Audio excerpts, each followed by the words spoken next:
बिस्मिल्लाहिर्रहमानिर्रहीम। गरम खाना और हदीस नबवी सल्लल्लाहु अलैहि वआलिहि वसल्लम। हज़रत अबू हुरैरा रज़ियल्लाहु तआला अन्हो से मरवी है कि हजूर अक़दस सल्लल्लाहु अलैहि वआलिहि वसल्लम की खिदमत में खाने का एक प्याला लाया गया जिससे भाप उठ रही थी। इस पर आप सल्लल्लाहु अलैहि वआलिहि वसल्लम ने फरमाया, अल्लाह ताला ने हमें पाक खाने का हुक्म नहीं फरमाया।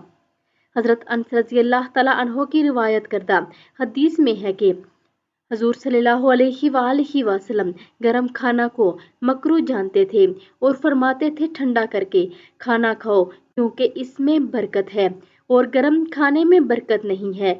नेज़ हज़रत अस्मा रज़ियल्लाहु तआला अन्हा से मरवी है कि जब हजूर अक़दस सल्लल्लाहु अलैहि वआलिहि वसल्लम के पास गरम खाना लाया जाता तो आप इसे इस वक्त तक ढाँप के रखे रहते जब तक कि इसका जोश ना खत्म हो जाता और फरमाते कि मैंने हजूर अक़दस सल्लल्लाहु अलैहि और फरमाया कि मैंने हजूर अक़दस सल्लल्लाहु अलैहि वसल्लम से सुना कि सर्द खाने में अजीम बरकत है। तो आप सब भी इस पर अमल करें और वीडियो को आगे लाजमी शेयर करें। जज़ाकल्लाह।